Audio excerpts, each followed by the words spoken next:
Bem-vindo a este percurso por um caso conservado em papéis esparsos e memórias teimosas. Se estiver vendo no YouTube, comenta de onde você nos assiste e a hora exata em que esta narração te encontra. Depois segue o canal e deixa o like. Isso ajuda a manter vivas as histórias que insistem em não desaparecer.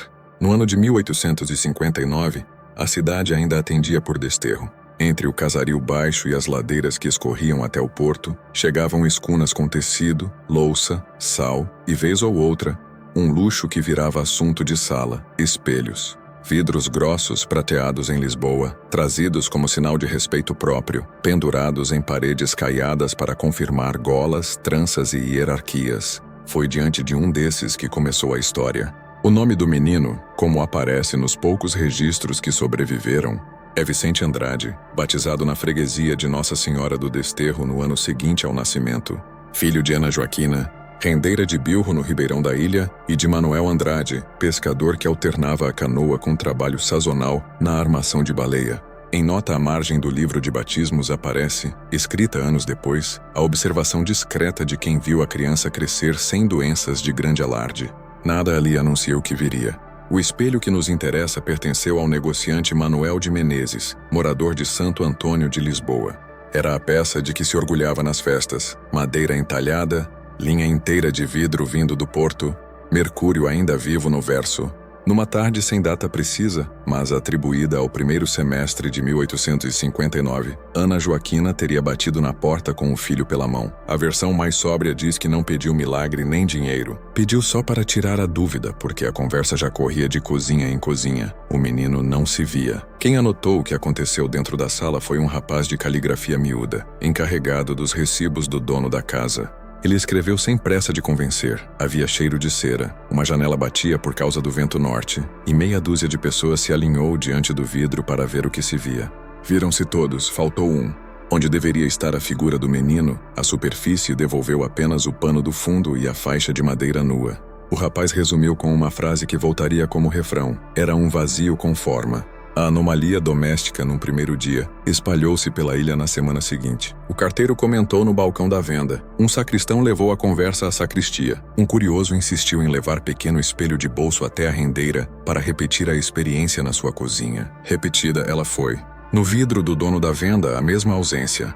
No espelho menor, idem. Na noite daquele segundo ensaio, alguém rabiscou a lápis no verso de um bilhete de cobrança a frase que informa e desespera: não é o espelho, são todos. O vigário da paróquia, padre Custódio Teixeira, homem de prudência e orelha fina, ficou sabendo antes que virasse feira. Anotou no livro do tombo que, por caridade, recebeu o menor chamado Vicente na sacristia com um espelho ordinário de estanho. Recomendou que as portas ficassem semi-abertas para evitar ajuntamento e escândalo. Quando ele próprio se postou ao lado de Ana Joaquina, a superfície devolveu ao padre a batina, a mãe o lenço amarrado, ao menino nenhum rosto. A nota curta termina com uma instrução pastoral: evitassem-se novidades por causa de vidro. Se a igreja pediu calma, a curiosidade do ofício tratou do resto. O cirurgião-mor da Santa Casa, Bento Correia, recebeu um bilhete da presidência com pedido de parecer. Correia tinha fama de gostar menos de assombro do que de método. Examinou a criança como se fosse febre, altura, pulso, língua, sono, apetite. Não encontrou marca de moléstia que dê razão ao falatório. Para tirar a discussão da parede, sugeriu o chafariz da praça de manhã quando a água faz de espelho. Levou-se o menino, a mãe, um escrivão para tomar nota e 2 curiosos que se ofereceram a testemunhas. A superfície devolveu o céu, os tijolos da borda, as andorinhas, o perfil de Ana Joaquina quando se inclinou. Do menino, só a sombra das mãos quando tocou a lâmina d'água. O escrivão, prático, concluiu que não era coisa de vidro único e que talvez se devesse calar o caso até passar a maré. Enquanto isso, a casa de Menezes virou destino de visitas envergonhadas. Para proteger o próprio salão, o negociante chamou o vidraceiro e entalhador Emílio Faria, que aprendera a pratear vidro com mestre lisboeta.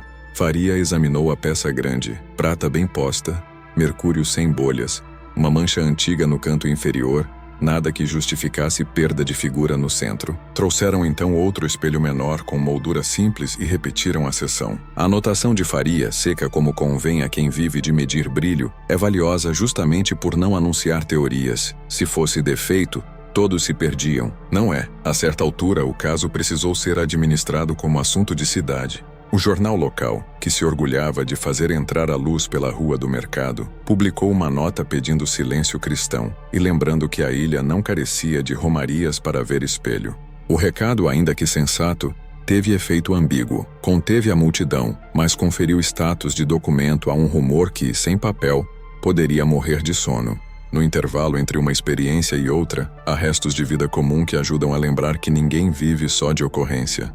Manuel seguia com a canoa e os remendos da rede, Ana continuava no bilro, e Vicente, menino afinal, aprendia letras com o mestre escola do Ribeirão. Os papéis, porém, voltam a se adensar quando aparece pela primeira vez a palavra que moderniza o espanto: fotografia. Um daguerreotipista itinerante italiano de passagem alugara por semanas um quarto escuro na Rua da Praia. O médico o abordou com uma proposta simples: se a chapa de prata não aceitar o rosto do menino, a discussão muda de lugar. As placas não sobreviveram. Sobreviveu o caderno grosso do próprio operador, com anotações cheias de rasuras. Ele descreveu luz, tempo de exposição e paciência. Na primeira chapa, nada do menino. Na segunda, um vestígio de mão. Na terceira, uma faixa clara na altura do peito. O italiano atribuiu à impaciência de criança o que viu e o que não viu, e recolheu o equipamento com a tranquilidade de quem precisa seguir viagem para a próxima praça. O médico anotou de novo a recomendação que atravessa todos os bilhetes: menos plateia, mais prudência. É nesse compasso que a história entra na ilha como água pelas frestas, sem bater a porta, sem se impor como milagre, e, no entanto, encharcando a madeira. O que parecia anedota de sala ganha registros de livro, recibo, agenda, prontuário. Não há data redonda em que tudo tenha acontecido. Há um conjunto de manhãs e tardes em que se repetiu o mesmo efeito, diante de olhos diferentes, com superfícies distintas. E ao final dessa primeira sequência, fica a imagem que a ilha carregaria por décadas, a de uma moldura devolvendo todos menos um. Nos meses seguintes, a cidade aprendeu a falar do assunto sem erguer a voz. As casas comentavam à porta, mas as janelas ficavam meio fechadas. O vigário pedia que não se multiplicassem testemunhos. O médico que se escrevesse apenas o necessário. Mesmo assim, o caso se insinuou nos livros. No livro do tombo da paróquia, outra nota discreta registrou que a coisa não se altera com água, vidro ou metal polido. No arquivo da Santa Casa, o cirurgião Mor anexou uma folha com a expressão que repetiria até o fim: não há febre, não há erupção, não há tremor. Só há um não aparecer. Para separar o rumor do efeito, o médico propôs um ensaio em série. Primeiro metal, uma bacia de cobre polida como espelho, costume de cozinha e embarcação. Colocada no adro sob sol alto, devolveu à luz o sinal do sino, o rosto do enfermeiro que assegurava. Do menino nada, depois vidro comum sem prata, a janela de guilhotina da enfermaria. Em dias claros ela espelha. Devolveu a rua, os transeuntes, os olhos curiosos colados por fora. Não devolveu Vicente. Por fim, água em repouso. A pedra do chafariz fez de moldura. O menino aproximou-se e a lâmina vibrou. A vibração trouxe brilho, trouxe distorções do céu, trouxe a mão da mãe quando tentou alisá-la. Não trouxe o rosto. Um viajante deu ao caso um capítulo novo. Era um operador de lanterna mágica que vinha de Laguna com telas, lâminas pintadas e o teatro portátil das feiras. Montou a caixa no salão da Câmara, a convite do médico, para fazer experiência de sombras. Acendeu a chama, ajustou a lente e pediu que Vicente se postasse atrás do pano. A plateia viu silhuetas de chapéus, de mãos que acenavam, de garotos que corriam. Quando o menino se moveu, a sombra não faltou. Era a sua forma recortada, limpa, obediente à luz. Então inverteram a posição. Pediram que tocasse por dentro a lente de vidro. O operador notou um recuo de brilho, como se o círculo luminoso perdesse densidade onde o menino estava. O pano continuou claro, mas havia um miolo sem desenho, uma ausência nítida cercada de luz. O relatório manuscrito, guardado entre atas, fala em eclipse sem corpo. A rua devolvia a discussão ao plano prático. Havia quem jurasse que o menino trazia má sorte para redes e anzóis. Outros diziam que ele não encostava em espelho algum por medo aprendido, e assim a magia virava hábito. O médico, cansado de hipóteses de balcão, convocou 3 testemunhas de ofícios distintos para repetir a cena e assinarem juntos. O vidraceiro Faria, o escrivão municipal e um mestre de escola. Os 3 viram a mesma coisa. O escrivão, pouco afeito à poesia, escreveu a frase que virou bordão de ata: o menino comparece ao mundo, menos ao reflexo. A família seguiu como pôde. Manuel, o pai, afastava-se por semanas na armação de baleia da piedade.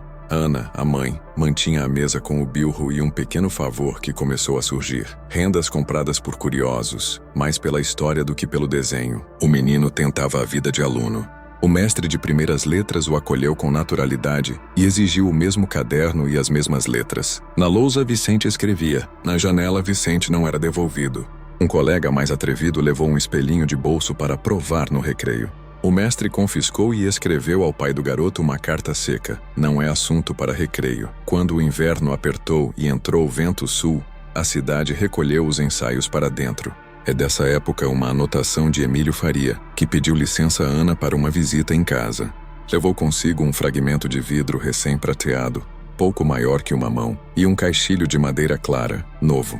A cozinha tinha fogareiro, panela pendida e cheiro de cravo. Ana segurou o vidro. Faria posicionou o menino. Depois tentou a si próprio para comparar. Viu-se. Tornou a oferecer o retângulo ao menino. Tornou a não vê-lo. Se fosse defeito, eu reparava. Não é. Deixou dito e com isso terminou sua parte. Entre o médico e o padre, a conversa se civilizou. Um, para a medicina, anotou um termo que a época não pegou. Anomalia óptica sem sinal sistêmico. Outro, para a prudência pastoral, empregou um mais antigo, tentação do olhar. A cidade recebeu ambos, cada casa escolhendo a palavra que lhe agradava. Os jornais, num raro gesto de acordo, publicaram notas gêmeas pedindo menos afluxo de curiosos e caridade com a família. Não adiantou inteiramente, mas adiantou o suficiente para que as noites ficassem outra vez do tamanho da ilha. Houve nesse compasso um episódio que os papéis registram porque envolveu a polícia. Um grupo de rapazes, inflamado por conversa de botequim, quis fazer prova, a ferro e riso. Cercaram o menino na saída da escola com uma lâmina de espelho arrancada de moldura antiga. Puseram-no contra a parede e exigiram que se mostrasse. O vidro caiu, cortou um deles, o sangue correu e o caso correu à delegacia. O delegado ouviu o mestre, ouviu Ana, dispensou Vicente, censurou o grupo e mandou que se reparasse, às custas dos rapazes, a moldura quebrada do prédio. Nos autos ficou uma frase inesperada do próprio delegado. Homem pouco dado a lirismos. Não se obriga ninguém a aparecer onde não aparece. As anotações do médico ganham um tom mais voltado ao tempo nessa fase. Ele passa a registrar quando o fenômeno se mostrava e quando parecia ceder. Nos dias de céu encoberto, o não aparecer é mais nítido, escreveu. Com luz de vela, produz recuo de luz, espécie de orla sem desenho. Numa noite de tempestade, a mãe segurou o menino diante do tampo envernizado da mesa, que molhado, espelhava como água. O tampo devolveu a chama, as gotas, o lenço de Ana. Não devolveu Vicente. A mãe, que não escrevia livros, resumiu de outra forma quando a vizinha perguntou se a coisa mudava com o tempo. Muda é a coragem da gente. A ilha, com o passar das semanas, tratou de acomodar o estranho entre os reconhecíveis. O moleque que não aparecia em espelhos continuou a ser visto na rua. Na venda, no trapiche, no terreiro da igreja. Jogava peão, corria, assustava galinhas e roubava caju do quintal do tabelião como os outros. A diferença residia no vidro e no modo como os adultos acompanhavam, sem dizer, o percurso do menino. Não era perseguição. Era aquele olhar lateral com que o povo médio que não entende e medindo decide não cutucar. No fim da primavera, um registro novo deslocou a história a alguns bairros adiante. O capitão do farol da Barra, que costumava descer ao desterro a cada 15 dias para mantimentos, levou à Câmara um bilhete onde constavam 2 linhas e uma pergunta. A primeira linha dizia que as lentes do farol não devolviam o menino quando ele passara por lá numa visita de escola. A segunda, que o vidro espesso, feito para fazer luz atravessar mar e neblina, perdia força quando ele chegava perto. A pergunta era curta. É caso de risco? O médico pediu para ver de perto. O capitão marcou o dia de maré e a experiência subiu o morro. Lá em cima, no quarto das máquinas, o médico pôs o menino diante da lente como alguém que aproxima uma mão do fogo. O foco, que costumava se comportar como raio domesticado, vacilou um pouco como água mexida. Não se apagou, não falhou para a costa, não deu naufrágio, mas registrou na memória de quem viu um estremecimento.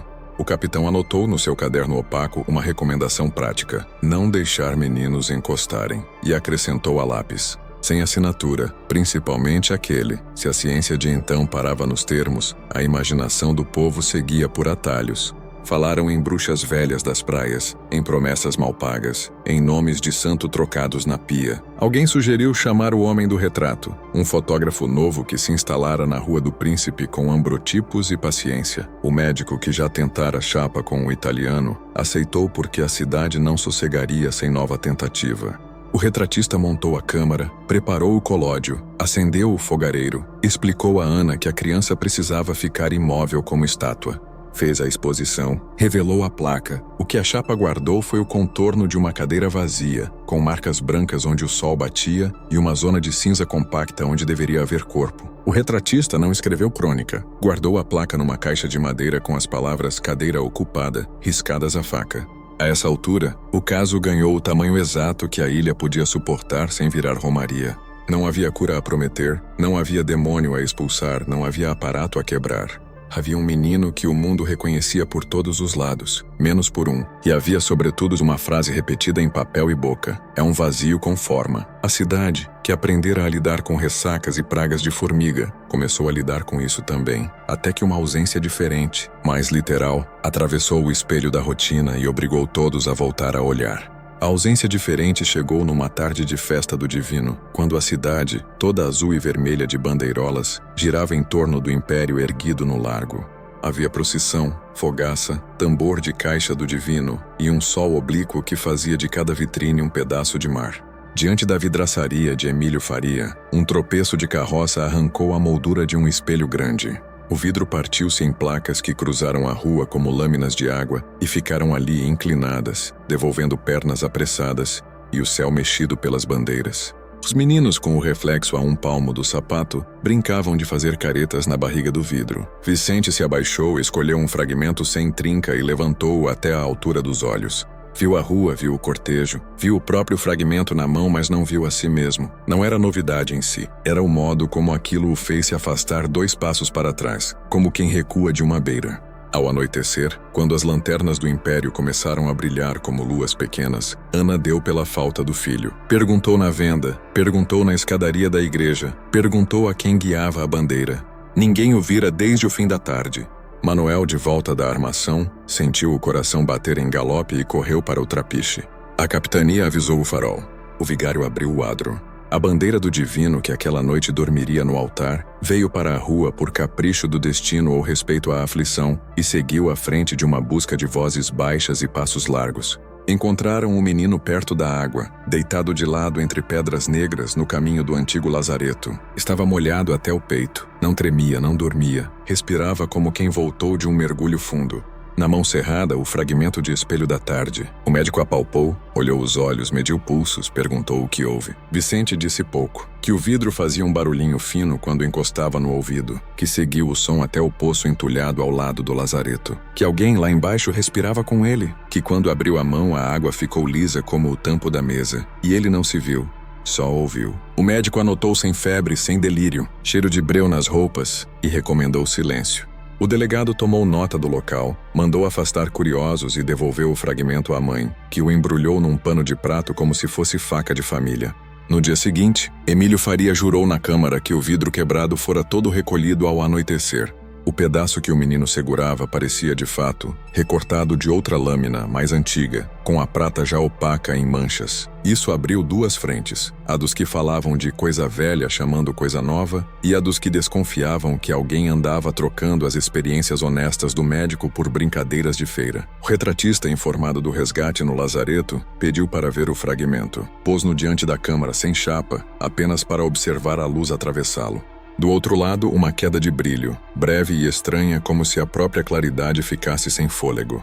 A família fechou as janelas por 3 dias. Ana pendurou pano nos vidros e cobriu o tampo envernizado da mesa com toalha grossa, não por medo do fenômeno, mas do mundo.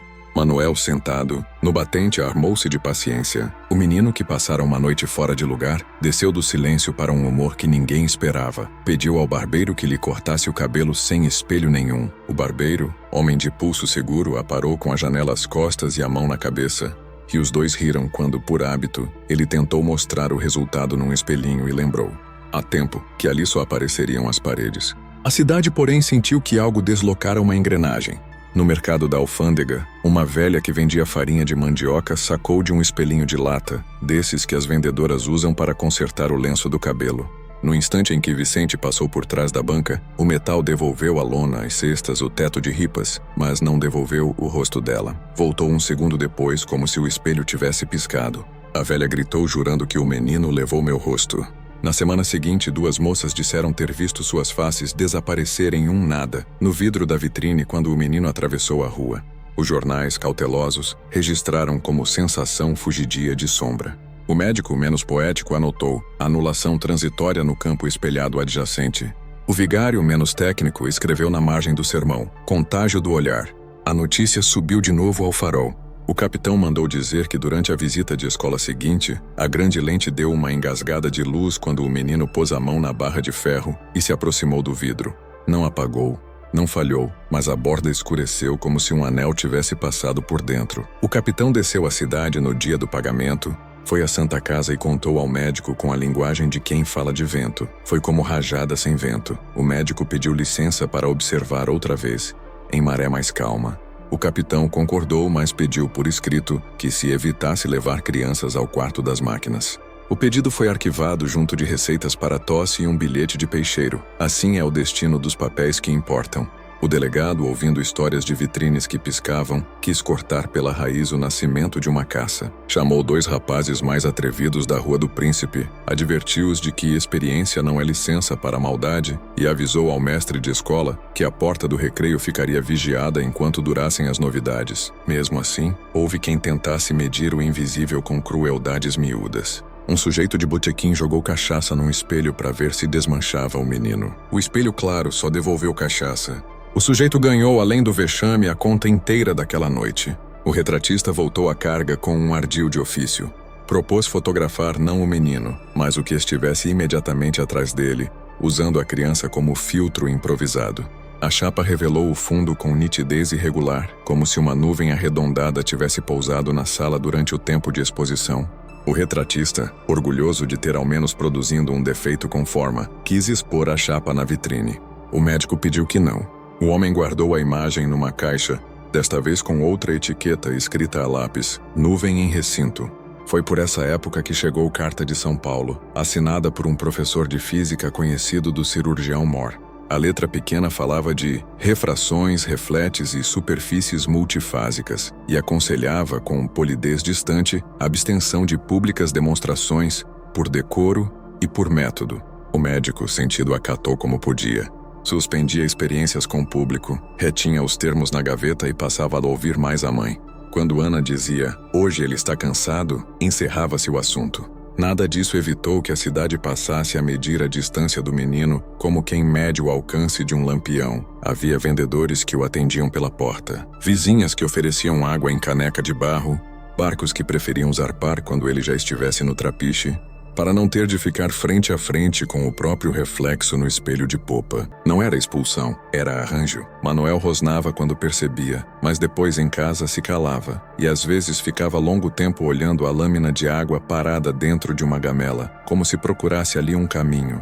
A ausência começou então a morder as bordas do mundo com uma regularidade que doía menos pelo estranhamento e mais pelo aviso.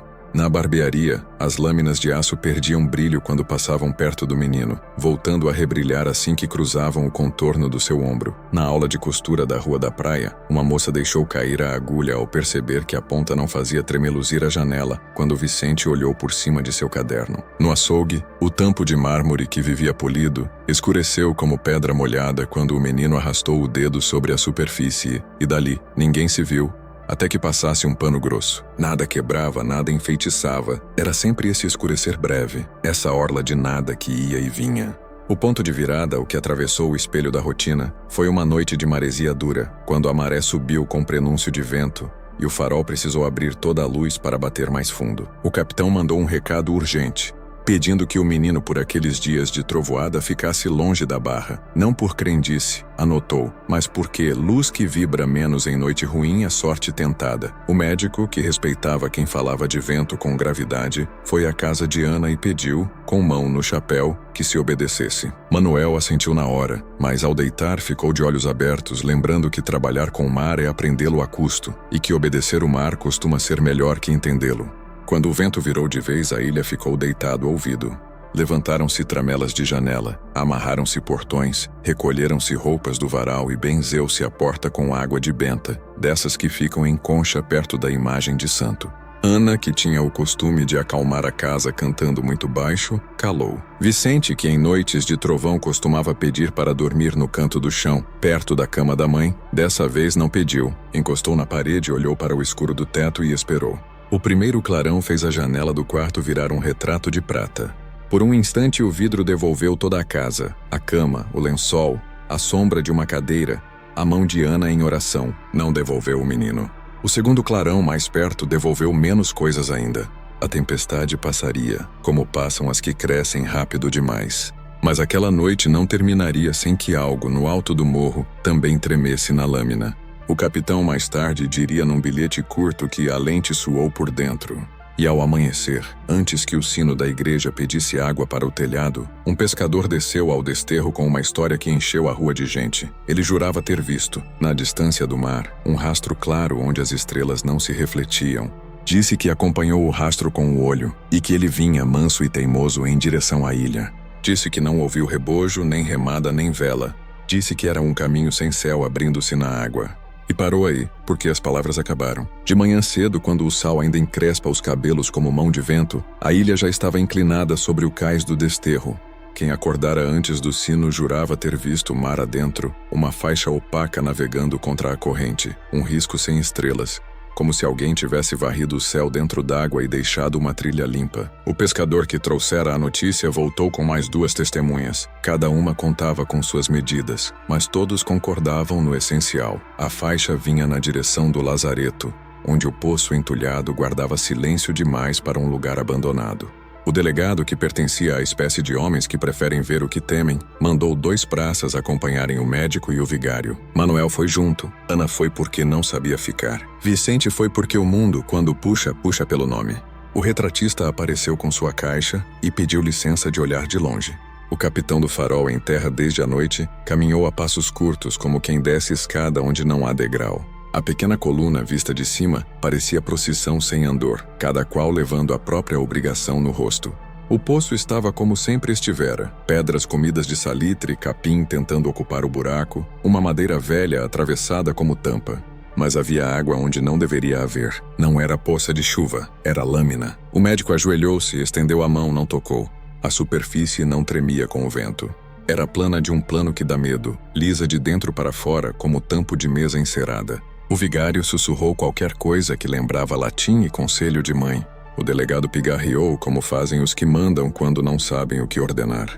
E o menino encostou 2 dedos de leve, e a água respondeu com um barulhinho fino, o mesmo que ele ouvira na noite da festa. A lâmina devolveu tudo, os braços dos adultos, a borda de pedra, o céu pálido, não devolveu o menino. A ausência vinha colada à pele da água como mancha de azeite. Vicente recuou um passo. A lâmina puxou o barulhinho para dentro mais fundo. Os 2 dedos estalaram de frio.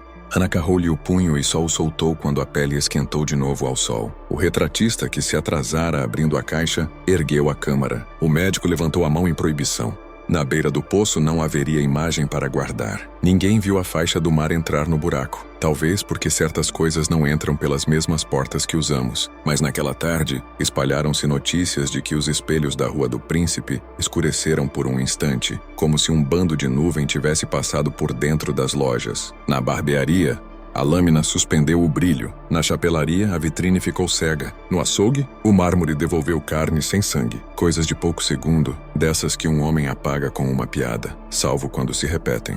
O capitão pediu, com a polidez dos que sabem que lidam com fogo, que a lente do farol ficasse sozinha por uns dias. Não queria contágio do vidro, disse, e surpreendeu-se com a própria frase. O médico concordou. Lentes grandes, fenômenos pequenos, melhor cada um no seu ofício.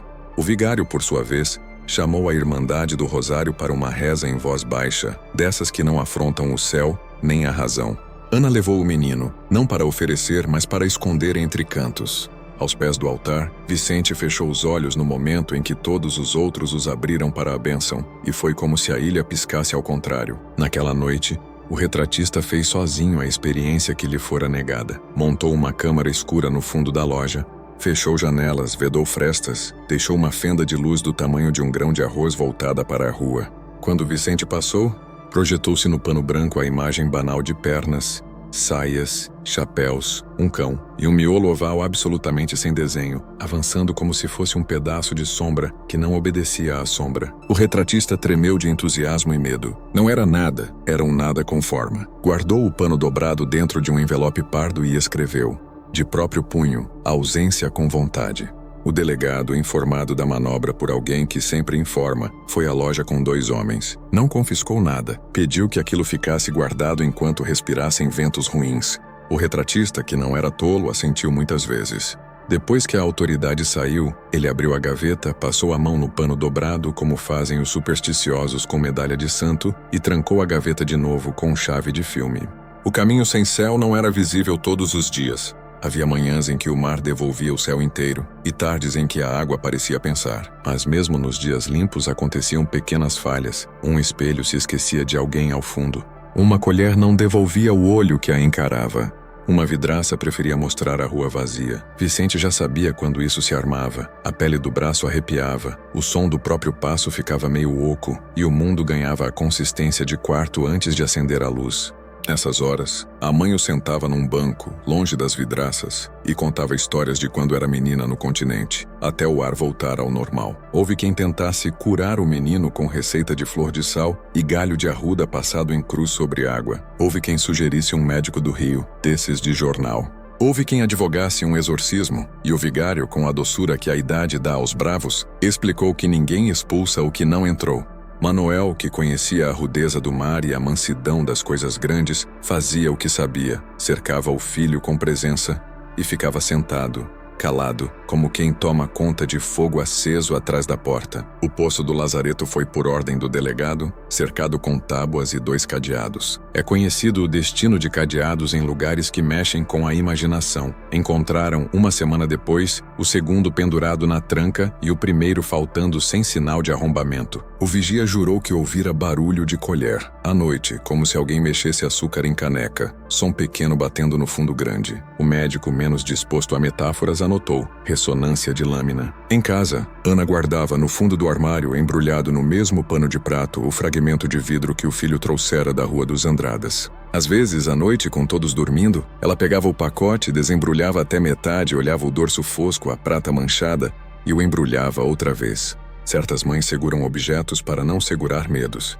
Na terceira noite de um vento que não acertava caminho, Vicente levantou na escuridão e entrou na cozinha como quem sabe. Parou diante do armário, encostou a testa na madeira, ficou algum tempo ouvindo. Depois encostou a mão no tampo da mesa. A madeira, por um segundo, devolveu o toque com frieza de vidro. O menino recuou e disse baixinho, como quem pede licença. Eu sei que você me quer. No dia seguinte, o retratista, que começava a entender que sua curiosidade podia fazer mal a outros, levou à casa do médico o envelope pardo com o pano. Queria mostrar a ausência com vontade a quem talvez pudesse traduzir aquilo em palavras sem ferrão. O médico abriu o envelope, estendeu o pano no chão, olhou por longo tempo.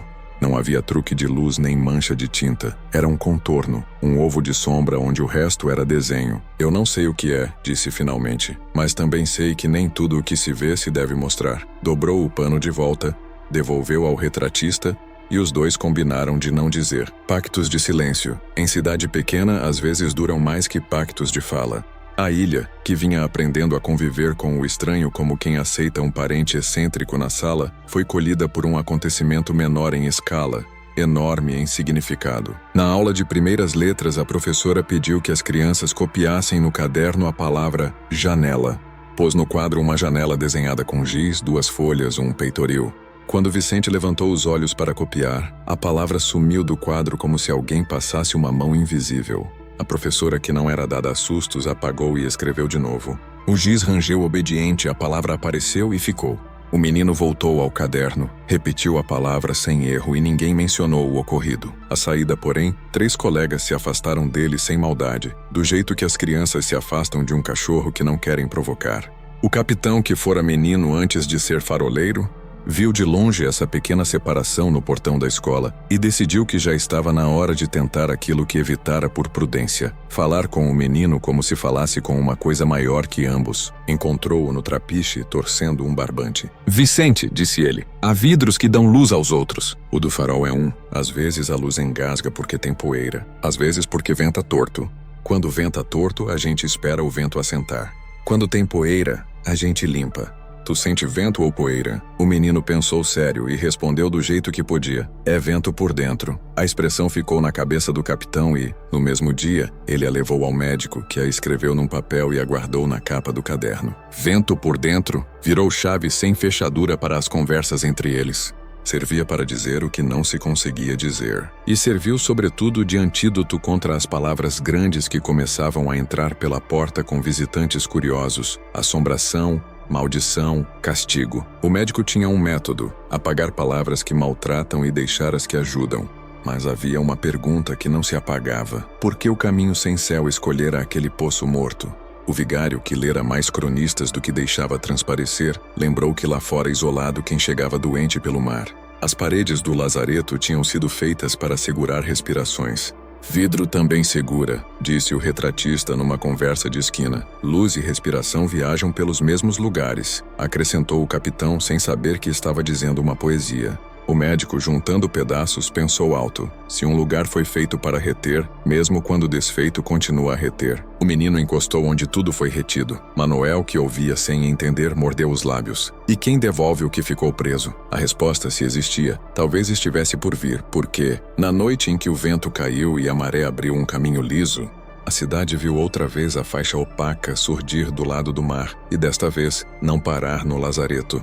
Corria pela calha de pedra como água atrás de água e descia obediente pelas ruas, obedecendo declives, sumindo nas bocas de lobo, reaparecendo em lâminas nas portas. Não era enchente, era ausência em marcha. Bateu na vitrine do retratista e escureceu a loja por dentro como se cobrisse o sol com a mão. Tocou a janela da escola e deixou no vidro o contorno redondo de uma respiração que não fazia embaçar. Passou pelo adro e por um instante a imagem de um santo virou tábua sem pintura. Por fim dobrou a esquina da casa de Ana e parou na porta, muito quieta, muito plana. Ana levantou-se da cadeira antes que a lâmina a tocasse. Vicente já estava de pé. Manuel, que aprendera a não encarar onça nem tempestade, ficou entre a porta e o menino. O médico chegou correndo, trazido pelos gritos que não eram gritos porque ninguém sabia que som se faz quando uma coisa que não existe encosta na casa da gente. O capitão sem farda, sem farol, com a camisa aberta no peito, apareceu logo atrás. E o vigário de batina veio sem latim, só com mão no ombro de quem encontrava. A lâmina não entrou. Parou no umbral como se respeitasse a madeira. Fez o barulhinho fino, aquele de colher batendo no fundo de xícara. Esperou, e foi nessa espera que o menino, sem olhar para ninguém, disse apenas: "Se eu for, vocês me veem?" A pergunta ficou pendurada na sala como uma rede sem parede onde amarrar, e a cidade, que já vinha ouvindo vento por dentro havia meses, compreendeu de um modo silencioso que tudo caminhava para um acordo ou para uma perda. A lâmina, paciente, não apressou ninguém. Quando o relógio da sala bateu 7 vezes, ela fez uma curva pequena, arredondou-se mais um tanto e permaneceu ali, como se fosse uma boca de água aprendendo a respirar do lado de cá. A lâmina quieta no umbral parecia boca de água que aprendia a respirar. Ana segurou o ombro do filho. Manuel ficou entre os dois como quem segura um remo que não pode quebrar. O médico chegou sem jaleco, só com o caderno. O vigário chegou sem latim, só com a mão sobre quem tremia. O capitão veio sem o farol, mas com o farol nos olhos. "Se eu for, vocês me veem", repetiu Vicente, agora sem pressa, como quem mede a distância entre duas margens. O capitão respondeu primeiro numa voz que parecia ter passado por roldanas: "Se a gente for junto, te vemos." E voltando-se para todos: "Não é o espelho que vê a gente, é a luz. A prata só empresta rosto à luz." Se a prata recusou o menino, achamos outra forma de ver. O delegado, que detestava alegorias, ainda assim assentiu. O médico fechou o caderno. O vigário respirou como quem acaba de decidir não discutir com o céu. Resolveram não atravessar a lâmina na porta. Saíram pela janela dos fundos, sem vidro, a casa deslizando para fora com unhas de silêncio. A lâmina paciente contornou a parede e tomou a arruela como água obediente. A pequena procissão seguiu até o trapiche. Alguns vizinhos, alertas a qualquer rumor, acenderam lamparinas de lata sem vidro, chama protegida por lata furada. Outros jogaram sal no chão, não por crerem, mas por terem aprendido que há gestos que aquietam os sustos. Pró farol, disse o capitão. Lá a luz não pede licença a espelho. Subiram o caminho como quem sobe dentro de um relógio, degrau por degrau, o mar batendo as horas, o vento mudando de parede. A lâmina vinha a um passo sem pressa, desenhando no chão um brilho que era uma negação do brilho. No portão do farol, o capitão tirou do bolso um molho de chaves que soou como punhado de moedas e abriu sem olhar. Hoje ele é de vocês. Lá dentro, a grande lente dormia no escuro. Colunas de cristal empilhadas, círculos dentro de círculos, uma geometria que dava respeito. O capitão acendeu a chama no miolo, o polimento da cúpula respondeu com aquele halo obediente de oficina impecável. A lente não devolve imagem, empurra a luz para longe. Vamos colocá-lo onde a luz nasce, não onde volta. O menino ficou de frente para a lâmpada, a pele tornando-se por um instante coisa de vidro. Ana se segurou numa verga de ferro. Manuel não piscou. O médico, por reflexo, levou a mão ao batimento no próprio pescoço. O vigário não rezou, só encostou os dedos no latão e esperou. O capitão regulou com dedos de relojoeiro o foco e o facho acordou. Primeiro tímido, depois inteiro, indo riscar a noite como um caminho sólido. Foi quando aconteceu. Vicente não apareceu na lente, nem no vidro que aguardava, nem em caco algum de prata. Apareceu no feixe. O facho, que sempre fora pura viagem, ganhou por instantes contorno de menino. Não sombra, não reflexo, presença. A luz passando por ele saía com um pequeno desvio, um coração na borda, uma margenzinha ondulada como quem lembrasse de alguém. Do alto a ilha viu, sobre a água, o traço do farol com um miolo que pulsava. A cidade não sabia explicar, nem precisava. Estou vendo, disse Ana, chorando sem soluço. Eu também, disse Manuel, e sua frase foi uma pedra que parou de rolar por dentro dele. O médico assentiu com a cabeça 2 vezes, como fazem os que aprendem uma coisa sem nome. O vigário sorriu como quem reconhece um milagre que não pede papel timbrado. O capitão soltou o ar que segurara desde o começo de tudo. A lâmina no piso da sala da lâmpada estava parada, borda a borda como água no copo. Fez o barulhinho fino, colher em xícara, e recuou um dedo. Depois outro, depois mais um pouco. Parecia satisfeita com a troca. Pedira o menino inteiro, levaria o viés da luz. Um acordo que a gente não encontra em livro, mas que a noite entendeu. Quando o feixe estabilizou, a lâmina contornou as botas do capitão como um gato se despedindo da perna do dono e escorreu pela escada para baixo até sumir no degrau que dá para o vento. O farol ficou só com o facho ficou só com a noite e o menino dentro da luz com os olhos abertos como janela. E o poço? Lembrou Manuel, já homem de novo. O capitão olhou para o médico olhou para o vigário. Todos olharam para Ana. Ela tirou do avental o embrulho de pano com o caco de espelho. É disso que ele gosta, disse sem raiva. Foi isso que nos chamou. Desceram juntos. O feixe os guiava por fora, passando por cima das pedras como mão que afaga. No lazareto, o poço respirava baixo. A madeira atravessada já não encaixava. As ervas tinham feito do contorno uma coroa. Ana desatou o pano, mostrou por um instante o dorso fosco, as manchas da prata velha, e jogou o caco no centro sem pressa. O som que veio de baixo não foi de vidro batendo água, foi o mesmo barulhinho de colher, só que agora vindo de muito fundo, como se, enfim, alguém aceitasse um café que esperava. Retorna para o mar o que foi feito para mar, disse o capitão, que às vezes deixava escapar poesia sem querer. O vigário ergueu a mão, mas não benzeu o poço. Benzeu as mãos que tinham soltado. O médico anotou 2 palavras que não costumava escrever. Aprendido e basta. No dia seguinte, a barbearia devolveu todos os rostos. A chapelaria devolveu todos os chapéus com cabeças por dentro. A escola, minha palavra janela, permaneceu no quadro, até a professora apagá-la por vontade e não por susto. A vitrine do retratista voltou a ser vidro de loja, mas o homem, antes de abrir, foi até a gaveta, pegou o envelope pardo, retirou o pano com a ausência com vontade e o levou ao médico. Não guardo mais sozinho, disse. O médico aceitou a guarda como se aceitasse um afilhado. Lacrou, escreveu na ponta do papel para quando esquecerem e colocou no fundo de uma caixa com flores prensadas e receitas de febre. Vicente nunca apareceu em espelhos, nem naquele dia nem depois. Quando alguém novo na ilha insistia com colher polida, água parada, lâmina de barbear, o menino sorria com uma polidez que ele aprendera com a mãe e mudava de assunto. Espelho é um jeito só, dizia o capitão, e gente grande não cabe em jeitos únicos. Em compensação, o menino aparecia em tudo que era passagem de luz, na câmera escura do retratista projetado em pano branco, nas paredes do farol, recortando com as mãos na frente do facho formas de peixe e de barco para Tomé dormir, nos lençóis estendidos no varal, quando a mãe batia a roupa e o sol atravessava tudo, na água rasa da praia em certas marés como uma forma que só se vê de quina. Aprendeu a se ver no que atravessava e não no que devolvia.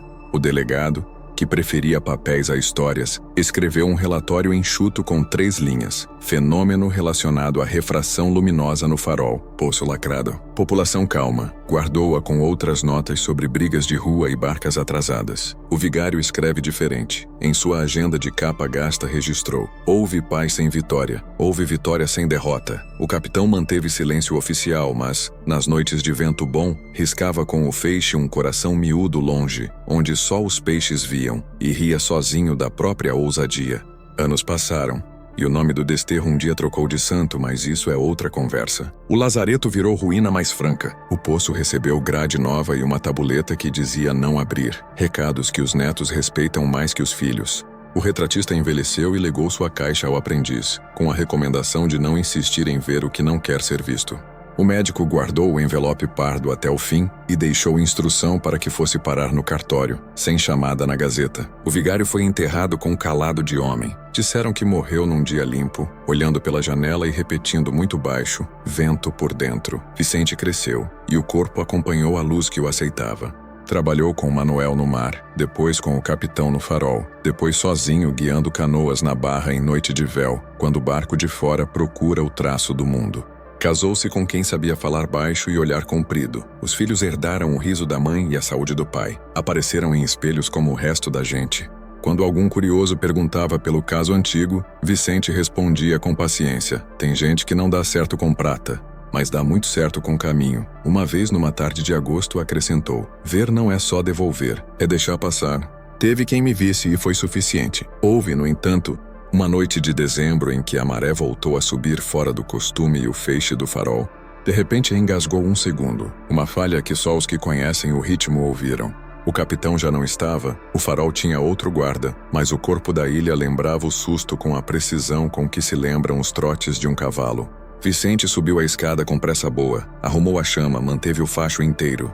Ao descer, passou pelo lazareto, encostou a mão na pedra fria do poço e ouviu muito longe o barulhinho de colher pedindo café. Já te dei o caco, disse sem raiva, e nós ficamos com a luz. O poço respondeu com um silêncio que de tão firme parecia chão. O retratista aprendiz, por sua vez, montou uma câmera escura para uma turma de meninos ver o mundo ao contrário numa aula de feira. A imagem, num pano pendurado, trouxe a rua de cabeça para baixo, um cachorro ao contrário, um homem acenando no outro, lado do pano, e um menino que não ameaçou virar buraco. O aprendiz pensou por um instante em driblar a promessa do mestre e contar a velha história. Preferiu ensinar como se faz um furo na janela e como se fecha o furo quando a aula acaba.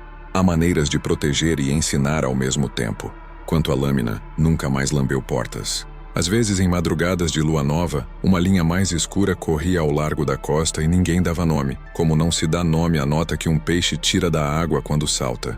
O capitão novo, que não conhecia o acordo antigo, certa vez comentou num botequim: tem noite que o farol parece lembrar de alguém. Vicente, que estava ali, sorriu devagar e respondeu: luz é bicho de memória. Se você hoje for ao alto do farol numa manhã de vento certo, verá na lente enorme um defeito mínimo arredondado, quase a ferida curada que o vidro guarda como lembrança. Não prejudica a luz. Ao contrário, ela se abre um nada mais larga, como se desse passagem a quem aprende a ser visto sem precisar de prata. E se você encostar a mão no latão da base, talvez sinta um friozinho instantâneo, o mesmo que Vicente sentia quando passava diante de uma vitrine. É só lembrança de vento por dentro. E passa. A história ficou espalhada em bocas diferentes. Numa versão, o menino foi salvo por milagre, noutra por ciência, noutra por maré.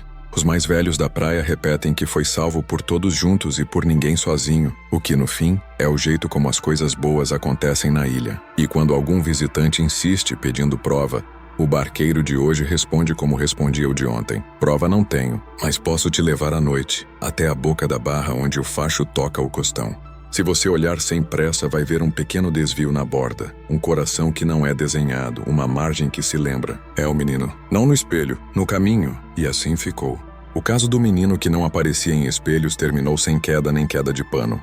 Acabou com uma cidade aprendendo a ver por atravessamento, um farol ensinando que luz não precisa de prata, um poço devolvido ao mar, e uma família que, quando o vento batia direito, se via inteira nos panos do varal, porque às vezes o que falta num reflexo não é ausência, é convite. E a ilha, que tem prática de conviver com o que não tem nome, aceitou. Se este caso te arrepiou até o fim, deixa o like agora e me conta nos comentários de onde você está assistindo e a hora em que esta narração terminou para você.